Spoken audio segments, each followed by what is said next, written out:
Joining me right now is attorney for President Trump, Jenna Ellis, who was in Georgia yesterday. Jenna, what incredible pictures you were able to find with those people taking ballots. What exactly was going on? Walk us through that video. What are we looking at?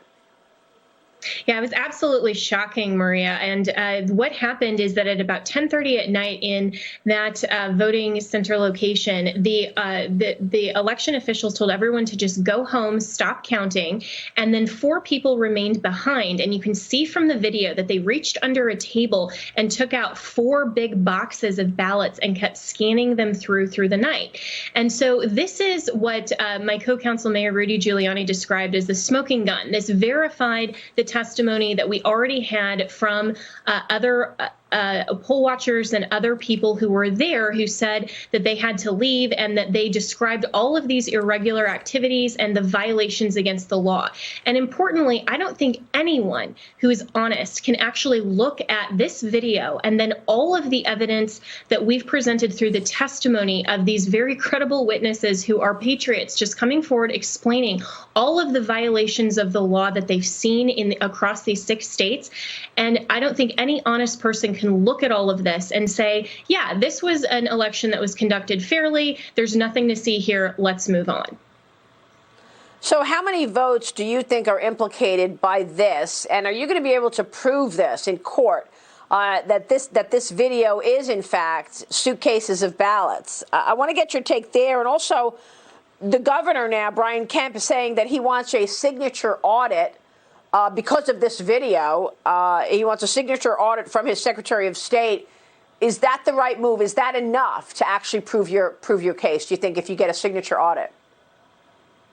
Well, definitely the signature audit would really help to see how many ballots were initially entered into the certification count that are fraudulent and shouldn't be assessed. We have asked 5 times for that signature audit, and this video just proves our point as to why we need that audit. And to your first question, Maria, there's been so much emphasis on the court and the judicial branch, but Mayor Giuliani and I have also made our case over the last 2 weeks to the state legislatures. Even without the courts intervening, the state legislatures can take back their authority under Article 2, and they can actually stop this certification, and they can say, no, this election was fraudulent, it was corrupted, and we are going to provide that remedy. And so the state legislatures, I think, are actually the best option. We may ultimately get to the Supreme Court. I think that that is definitely a viable path. But right now, the state legislatures are very interested. They're very concerned. And over the hearings that we've had over the last 2 weeks, I do expect them to follow through and act. So where do you see a victory from any state legislature? What do you think is the best possible outcome if you're dealing with state legislatures? So what they can do under Article 2 is pass a resolution, and it just has to be by a simple majority, and say we are going to exercise our authority, and we see that the election results are false and they're fraudulent. And then it's up to the state legislature to determine how they cast their electoral college votes and how they cast their slate of delegates. So in Georgia, with the hearing that happened yesterday, the state Senate there was very concerned. I do expect them to act.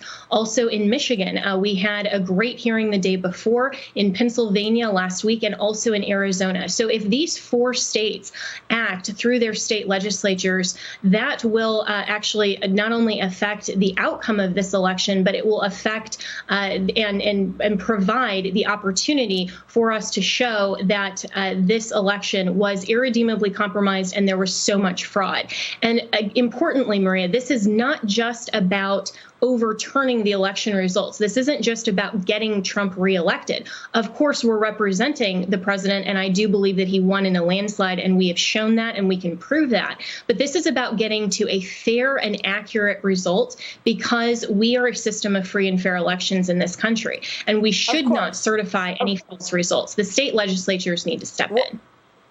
What about your judicial track? I know that the Pennsylvania case has reached the Supreme Court.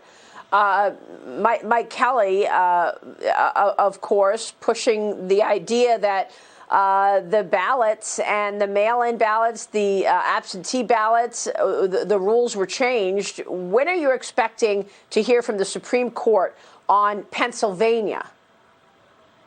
Yeah, well, importantly, the Trump campaign only currently has 4 lawsuits. And so it's one of the Democrats' favorite talking points to say, you've lost 39 times in court. Well, that's completely not true.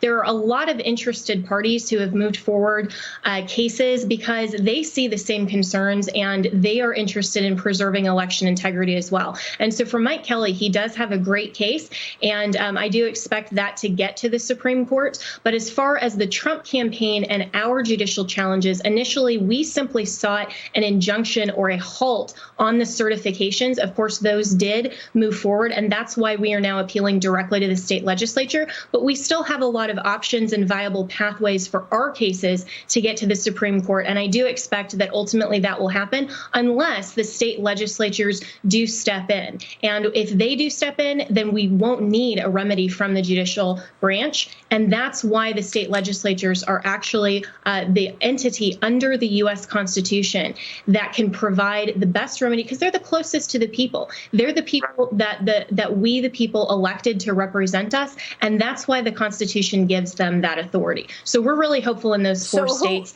they'll step in quickly. Who controls the state legislatures then? I mean, who ultimately decides in the state legislature? So it would have to be a resolution that's sent through both the House and the Senate by a simple majority. And actually, in all of these states, there is a GOP majority. And so we're hopeful, though, that this won't be political. It won't be partisan. It will be American, with these state legislators looking very honestly at all of the evidence and these witnesses, and now this video in Georgia of all of the election integrity issues and the compromise and the corruption of this election. All right, Jenna, thanks very much. We'll be watching the case. Jenna Ellis joining us this morning. We'll take a short break. When we come back,